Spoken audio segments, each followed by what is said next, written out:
Hey everyone, we're back and we are on to Daniel chapter 2. So I'm Laura Lee Siemens and we are doing a Bible study and we are going through the book of Daniel. So this is chapter 2. Yesterday we did chapter 1, so I hope you enjoyed that. And now we are on to chapter 2.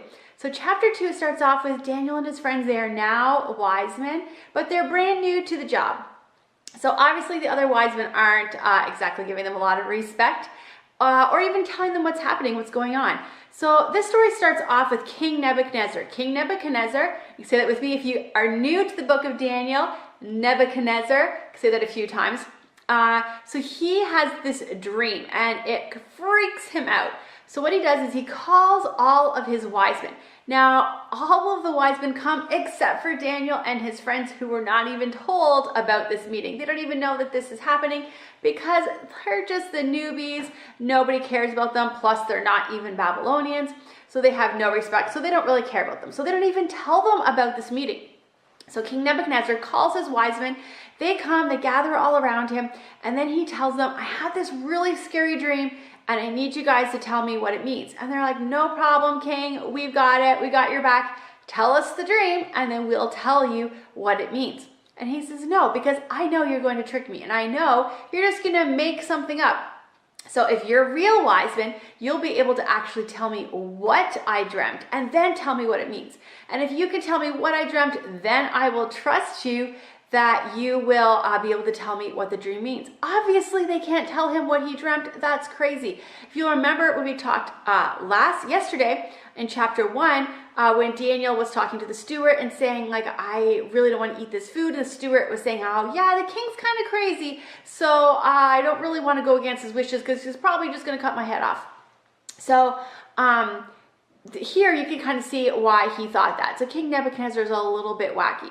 So the king tells the wise men, tell me what I dreamt. Obviously, they can't do that. So they tell him, we can't do that. You're asking us to do something that's impossible. And the king loses it. He completely freaks out. And he says, you know what I'm going to do? I'm going to kill every single wise man and start from scratch. So he sends out a thing that every single wise man has to be killed. So Daniel and his friends, they're just chilling at their house, like maybe eating some supper. They don't know what's happening. And they get a knock on the door and they go to the door and it's the guard and he's there to kill them. And it's kind of actually a little bit funny when you think about it. They like, can you like just let us know why you're killing us? Like what's happening here? And he says, oh yeah, I have to kill you because the king has decreed that I have to kill all the wise men because nobody could tell him about his dream, what his dream meant. So Daniel's like, whoa, okay, nobody can do that. Nobody can tell the king what he dreamt, but God can. And if you will go back to the king and ask the king to give me just 3 days, don't kill any wise men, just wait 3 days and let me pray and talk to God. And so the king agrees to wait 3 days before he kills any of the wise men. So Daniel and his friends, they go and they begin to pray and they fast and they pray for 3 days. Now I can remember when I was younger, we would go to prayer meetings at church and I wish churches still did this, but it seems to be something that we don't really do anymore. But Wednesday nights, and a lot of times on Sunday nights as well, we would have prayer meetings and we would just sit and pray. And so the men in the church would get up and pray.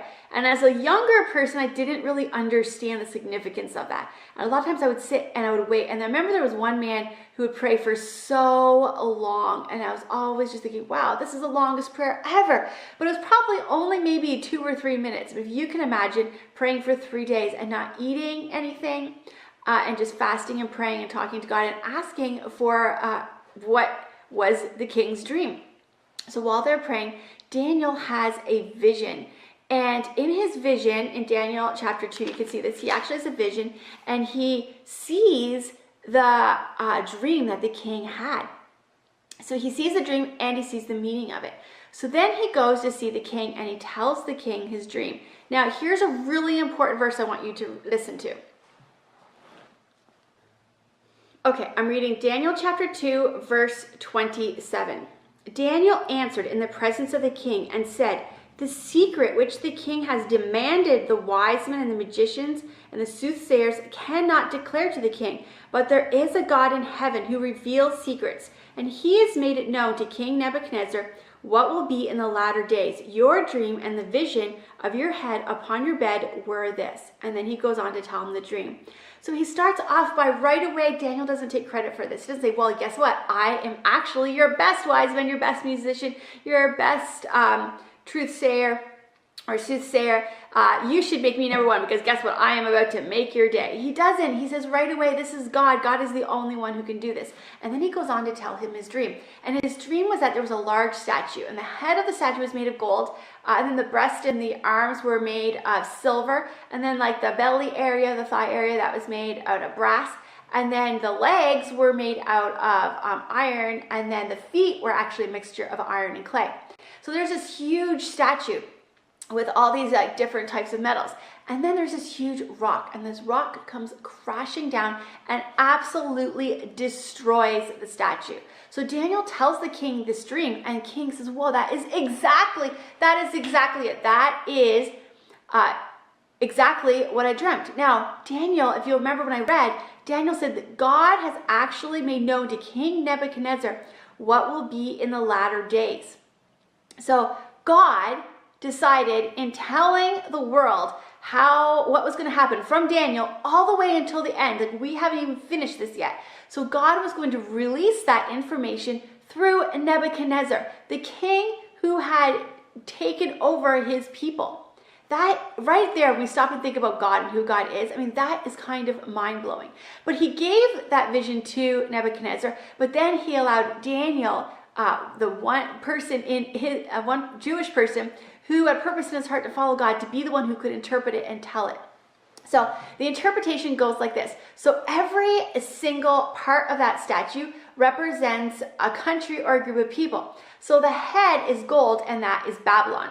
And then the breast, which is silver, is the Medes and Persians. And then the belly area is Greece, and then the legs are Rome.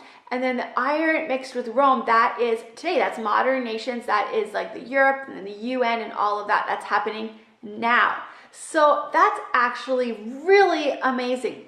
Now, this is really important. You have to get Daniel chapter 2 in order to understand all of the rest of the chapters of Daniel, because this is kind of like, if you think about the table of contents for the book of Daniel.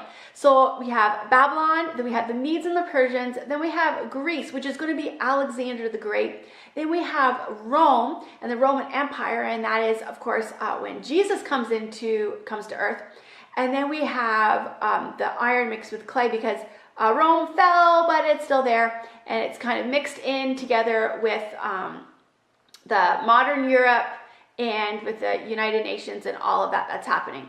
So what happens after that? He tells him the dream, he tells him what it means. Now, here's one of the other things that's really cool about the statue. If you look at the statue, it actually gets less beautiful as it goes down. So we started with gold, then silver, then bronze, then iron, then like an iron clay mixture. So if we look at the nations, Babylon, all to Medes and Persians, to Greece, to Rome, till present day, that actually the beauty has gone down. Like, every single one of those countries has been less beautiful in the sense of like the beautiful gardens of Babylon and all those different types of things if we look at the architecture of the day. But it's actually gotten stronger. So silver is stronger than gold. Brass is stronger than silver, iron is stronger than brass, and then the iron and clay mixed together. So if you look at the statue, it gets less beautiful as it gets down, but it gets stronger and more powerful as it gets down. And that is exactly what has happened in those countries if we look at how those countries have ruled the world. And these are the countries that ruled the world. So Babylon at that time under Nebuchadnezzar was ruling the world. It was the number one most important country in the world at the time. And of course the Medes and Persians came after that, and then Greece with Alexander the Great, and then the Roman Empire, which we study a lot about in history because it was very powerful. And then we are where we are today with the United Nations and with Europe, who are ruling the world. And you might think it's America ruling the world, sort of, but it's really the UN that's ruling the world. So this is really amazing. I love this chapter of the Bible. When you want to read through it, there's so many cool things. You can see the power of prayer. You can see the power of putting your focus on God and trusting God. You can see the power of being honest and not taking credit for things that comes from God. And then you can also see the prophecy that's here. So once again, we want to remember we go Babylon, Medes and Persians, Greece, Rome, and then today. Though that is very important. The last thing realize is that that whole statue is completely destroyed. And what is the rock at the end? The rock is God, because it is God's kingdom that is going to come at the end and rule over everything. So what happens at the end of Daniel chapter 2? Let's take a look here. Chapter 2, verse 48, and I will read how chapter 2 ends. Then the king promoted Daniel and gave him many great gifts, and he made him chief over the whole province of Babylon and chief administrator over all of the wise men of Babylon.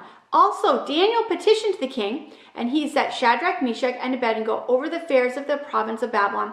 But Daniel sat in the gate of the king. So, what happens? Daniel gets promoted. He gets to be in charge of all of Babylon. He's in charge of all of the wise men.